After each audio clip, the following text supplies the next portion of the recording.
Good morning to all of you student. Securities market operation, जिसमें कि आपका second unit चल रहा है। कल हम लोगों ने सेकेंड यूनिट स्टार्ट किया था मैंने, जिसमें आपका फर्स्ट टॉपिक है सिक्योरिटीज़ ट्रेडिंग, राइट, प्रतिभूतियों का व्यापार, जो कि लास्ट क्लास में हम लोग डिस्कस कर चुके हैं कि what is securities trading means प्रतिभूतियों का व्यापार क्या होता है। लास्ट क्लास में मैंने आपको बताया है। नेक्स्ट उसके बाद आज की प्रेजेंट क्लास में हम लोग स्टडी करेंगे procedure of securities trading means प्रतिभूतियों के व्यापार की प्रक्रिया। प्रोसीजर ऑफ सिक्योरिटीज़ ट्रेडिंग, प्रतिभूतियों के व्यापार की प्रक्रिया। तो आज की प्रेजेंट क्लास में हम लोग ये स्टार्ट करेंगे, जो कि आपका सेकेंड यूनिट का नेक्स्ट टॉपिक है। Okay, so let's start the class. Procedure of securities trading. Previously आप देखोगे, previously the buying and selling of securities was done in trading floor of stock exchange, but today it is executed through computer and it involves the following steps. Past time में अगर आप जाओगे बहुत पहले, जबकि उतना कंप्यूटर का या लैपटॉप का उतनी ज़्यादा यूसेस नहीं थे, तो उस टाइम पर जो भी आपकी ट्रेडिंग की जाती थी सिक्योरिटीज़ की, वो स्टॉक एक्सचेंज के ट्रेडिंग फ्लोर पर होती थी। मीन्स जब भी किसी भी इन्वेस्टर्स को कोई भी सिक्योरिटीज़ परचेज एंड सेलिंग करनी है, मीन्स ख़रीदना और बेचना है, तो उस टाइम पर पहले उन लोगों को स्टॉक एक्सचेंज में जाना होता था, जहाँ पर स्टॉक एक्सचेंज होते हैं। फिर वहाँ पर उनको उससे रिलेटेड चीज़ें परचेज एंड सेलिंग करनी होती थी। बट एट प्रेजेंट आप देखोगे it is executed through computer.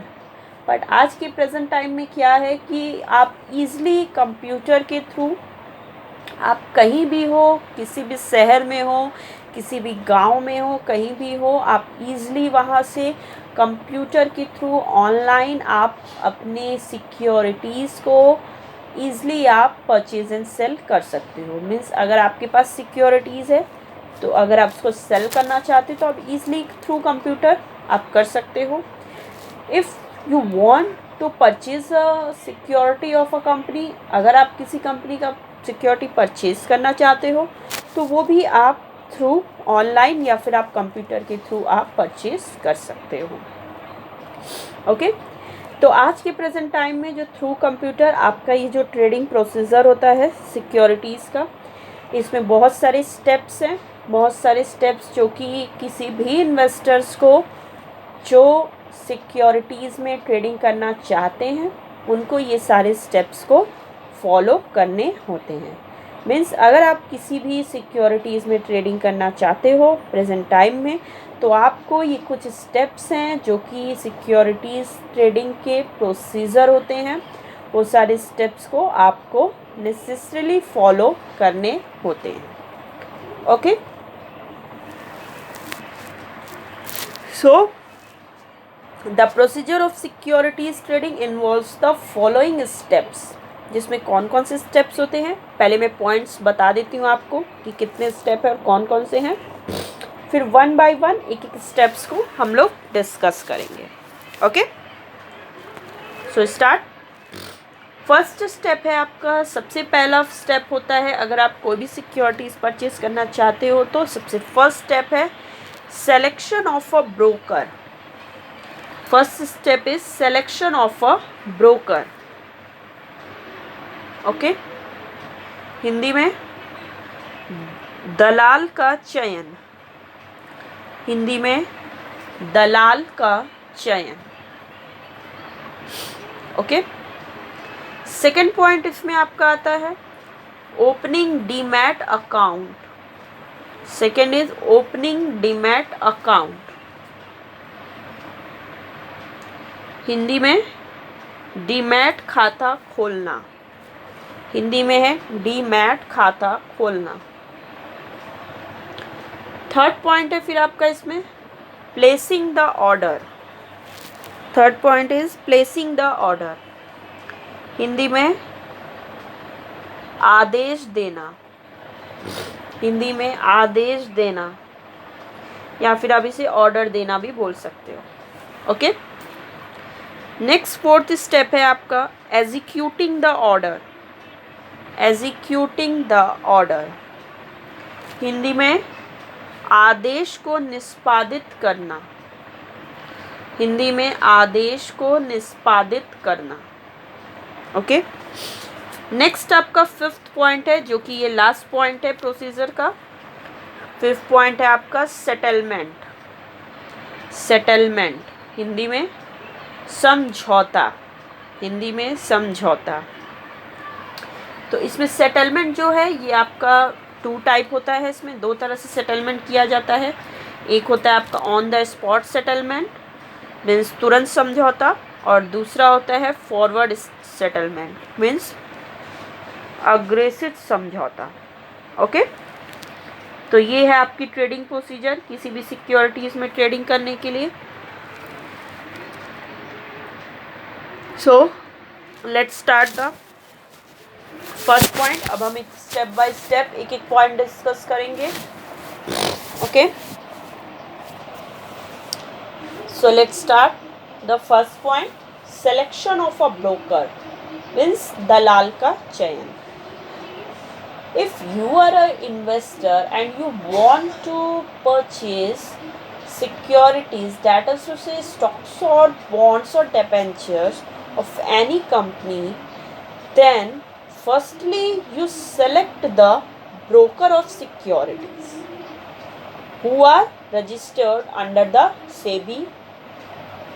Okay, अगर आप इन्वेस्टर हो और आप किसी भी कंपनी में इन्वेस्टमेंट करना चाहते हो, मीन्स किसी भी कंपनी की आप सिक्योरिटीज़ को परचेज करना चाहते हो, जो कि आपका शेयर हो सकता है, बॉन्ड्स हो सकता है एंड डिबेंचर्स भी हो सकता है। तो सबसे पहले अगर आपको सबसे फर्स्ट स्टेप, सबसे पहले आपको ये करना होता है कि आपको ब्रोकर को सेलेक्ट करना होता है, मीन्स दलाल का चयन करना होता है। ब्रोकर मतलब आपको सेलेक्ट करना होगा कि जो लोग शेयर डीलिंग का काम करते हैं, दलाली करते हैं, जिनका काम ही होता है शेयर को खरीदना और बेचवाना, आप सबसे पहले आप दलाल का चयन करोगे, ब्रोकर को सेलेक्ट करोगे। The buying and selling of securities can only be done through SEBI registered brokers who are the members of the stock exchange. ठीक है, तो जब भी आप शेयर मार्केट में, स्टॉक एक्सचेंज में आप डीलिंग करना चाहते हो, किसी भी सिक्योरिटीज़ को खरीदना और बेचना चाहते हो, तो ये सिर्फ और सिर्फ ब्रोकर्स द्वारा ही होता है। सबसे पहले इसमें आपको ब्रोकर सेलेक्ट करना होगा, दलाल, जो कि आपका उसका काम ही होता है सिक्योरिटीज़ को खरीदना और बेचना। और एक चीज़ ये और ध्यान दीजिएगा इसमें कि जो ब्रोकर होगा वो आपका रजिस्टर्ड होना चाहिए अंडर द सेबी। सेबी आप सबको पता होगा, SEBI securities and exchange board of India, भारतीय प्रतिभूति एवं विनिमय बोर्ड, जिसका काम ही होता है कि जितनी भी आपकी सिक्योरिटी से रिलेटेड ट्रेडिंग है, चाहे वो प्राइमरी मार्केट की हो, चाहे वो सेकेंडरी मार्केट की हो, उन सब को पूरी तरह से कंट्रोल करना, उनका रेगुलेशन करना, उनके रूल्स एंड रेगुलेशंस, ये सारे सेबी प्रोवाइड करते हैं। सेबी का काम ही होता है कि सिक्योरिटीज़ मार्केट को रेगुलेट एंड कंट्रोल करना। तो जब भी आप किसी पर्टिकुलर सिक्योरिटीज़ में डीलिंग करना चाहते हो, तो सबसे पहले आपको ब्रोकर सेलेक्ट करना होगा जो कि यही काम करता हो, बाइंग एंड सेलिंग और सिक्योरिटीज़ जो करता हो। एक चीज़ और ध्यान दीजिएगा कि वो सेबी के द्वारा रजिस्टर्ड हो, मीन्स सेबी में उसका रजिस्ट्रेशन, पंजीकरण हुआ हो। Who are the members of the stock exchange, जो कि आपके स्टॉक एक्सचेंज का मेंबर भी होना चाहिए, सदस्य होना चाहिए।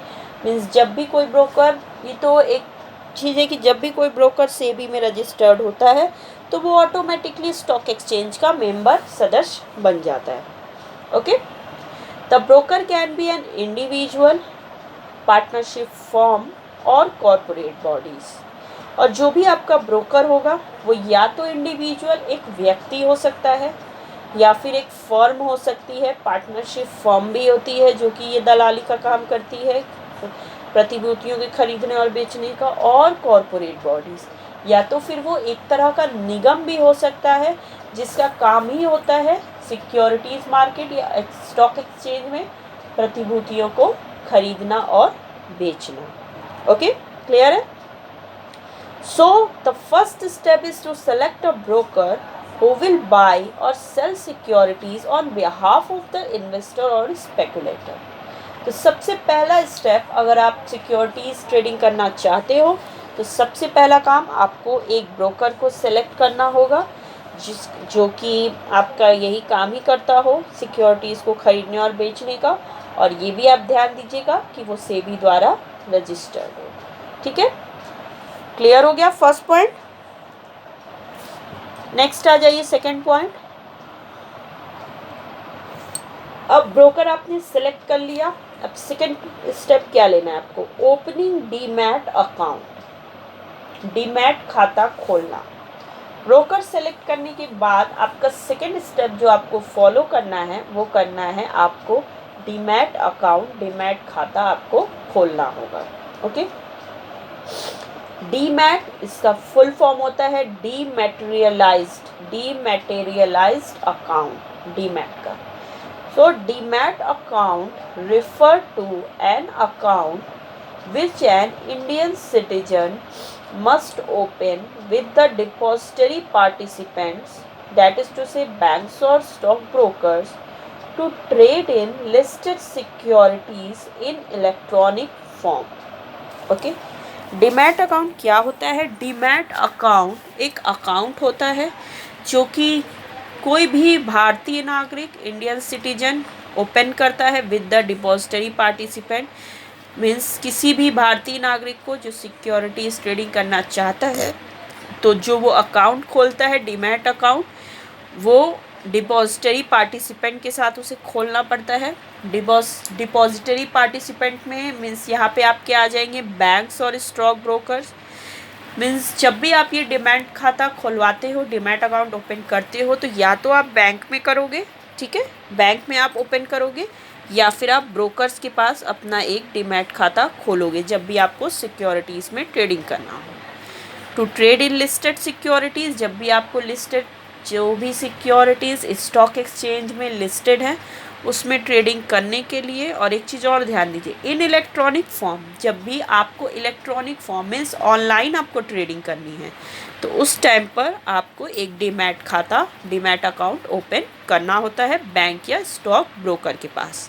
Okay, second step in trading procedure is to open a demat account. तो सेकेंड आपका स्टेप दलाल सेलेक्ट करने के बाद, दलाल का चुनाव करने के बाद आपको डीमैट अकाउंट खोलना होता है किसी भी बैंक या स्टॉक ब्रोकर के पास जब भी आप किसी भी लिस्टेड सिक्योरिटीज़ को ऑनलाइन मीन्स इलेक्ट्रॉनिक फॉर्म में डील करना चाहते हो तो। The securities are held in the electronic form by a depository. जो भी आपके डिपॉजिटरी होते हैं उनके पास ऑलरेडी सिक्योरिटीज़ होती हैं इलेक्ट्रॉनिक फॉर्म में, ठीक है, जिसमें कि वो डीलिंग करती हैं। डिपॉजिटरी इज़ एन इंस्टीट्यूशन और an organisation which hold securities, that is to say shares, debentures, bonds, mutual funds etcetera. Depository क्या है? डिपॉजिटरी एक इंस्टीट्यूशन है या एक ऑर्गेनाइजेशन, एक संगठन होता है जो कि अपने पास सिक्योरिटीज़ रखते हैं। वो सिक्योरिटीज़ क्या हो सकती हैं? Shares, debentures, bonds, mutual funds, उनके पास पहले से ये होते हैं जिसमें आप इलेक्ट्रॉनिकली डील करना चाहते हो तो आपको वहाँ पर डीमैट अकाउंट ओपन करना होता है। At present in India there are 2 depositories. वर्तमान में आप देखोगे कि भारत में 2 ही डिपॉजिटरीज हैं। सबसे फर्स्ट है आपका NSDL, ठीक है, first name is NSDL, national securities depository limited, NSDL, national securities depository limited. And second जो आपका डिपॉजिटरीज है वो है CDSL, second is CDSL,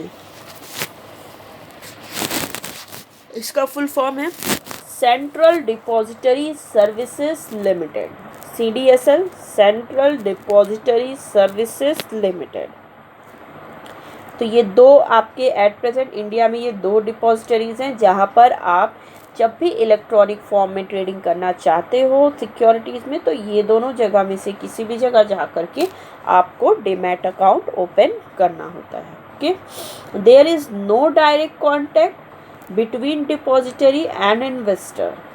depository interacts with investor through depository participants only.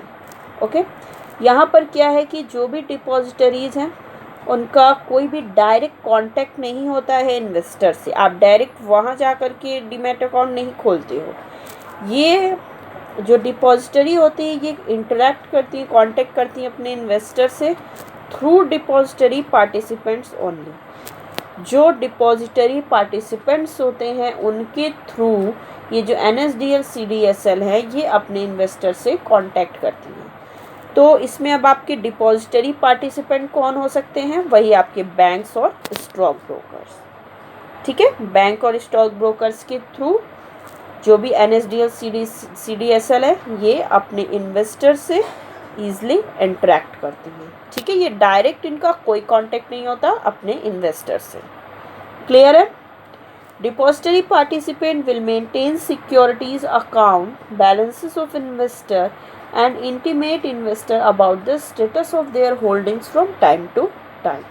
Depository जो आपके पार्टिसिपेंट होते हैं इनका काम ही होता है कि आपके demat account means securities account को मेंटेन करना और टाइम टू टाइम जो भी स्टेटस होगा आपके सिक्योरिटीज़ का उसकी इंफॉर्मेशन आपको प्रोवाइड करना। ठीक है, तो ये डिपॉजिटरी पार्टी आपका बैंक वैंक आ सकते हैं, बैंक ब्रोकर। जब ये आपका टाइम टू टाइम ये आपको जो भी आपके सिक्योरिटीज़ से रिलेटेड जो भी न्यूज़ होगी, जो इन्फॉर्मेशन होगी कि पर्टिकुलर सिक्योरिटीज़ अभी अच्छी चल रही है, उसकी मार्केट प्राइजेस हाई है, ये प्राइजेस लो है, इस तरह की वो इन्फॉर्मेशन आपको प्रोवाइड करती है। क्लियर है? नेक्स्ट थर्ड स्टेप आइए। थर्ड स्टेप है आपका प्लेसिंग द ऑर्डर, हिंदी में आदेश देना। Okay, so let's start third step. After opening the demat account the investor can place the order.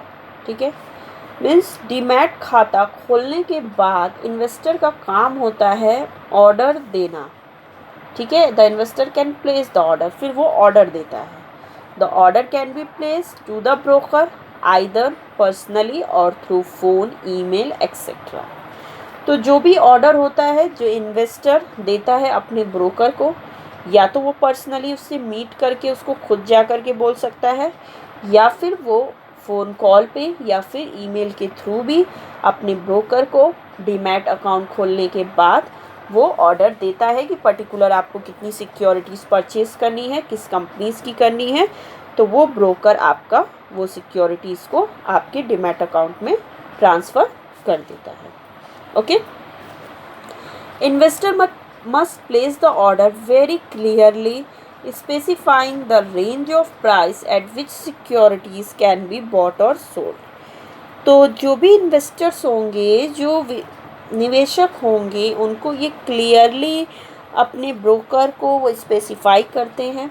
Means clearly वो अपने ब्रोकर को, दलाल को बताते हैं कि पर्टिकुलर हमें इस रेंज का, इस प्राइस का, मीन्स इतने मूल्य का इतना सिक्योरिटीज़ हम खरीदना या बेचना चाहते हैं। ये बहुत ही, it should be very clear, ये बहुत क्लियर होना चाहिए। जैसे example, buy 100 equity shares of Reliance for not more than ₹500 per share. जैसे कि एग्जांपल आप देख लीजिए कि कोई भी इन्वेस्टर जो कि अपने ब्रोकर को ऑर्डर देते हैं, वो इस तरह से उसे बताते हैं फ़ोन कॉल पे या फिर ईमेल के थ्रू या फिर पर्सनली मीट करके, by 100 equity shares of Reliance for not more than ₹500 per share. Means Reliance company का आपको 100 इक्विटी शेयर खरीदना चाहते हो for not more than ₹500 per share, means जिसका जो प्राइस है वो 500 रुपया एक शेयर का, उससे ज़्यादा नहीं होना चाहिए। मीन्स 500 प्रति शेयर ज़्यादा नहीं होना चाहिए। ठीक है, तो ये इन्वेस्टर अपने ब्रोकर को कांटेक्ट करता है कि हमको पर्टिकुलर इतना शेयर हम परचेज करना चाहते हैं। ओके, क्लियर हो गया ये तीनों पॉइंट। नेक्स्ट फोर्थ पॉइंट है आपका, उसके बाद एग्जीक्यूटिंग द ऑर्डर, जो कि हम लोग अब नेक्स्ट क्लास में इसको डिस्कस करेंगे। बाकी जो आपका आगे का पॉइंट बचा है ये हम लोग नेक्स्ट क्लास में डिस्कस करेंगे। ओके स्टूडेंट्स, तो आज की क्लास में आपकी इतना ही है, जो कि हम लोग जितने स्टेप्स डिस्कस किए। सो अब आज की क्लास यहाँ पर ओवर होती है। Okay, so the class is over.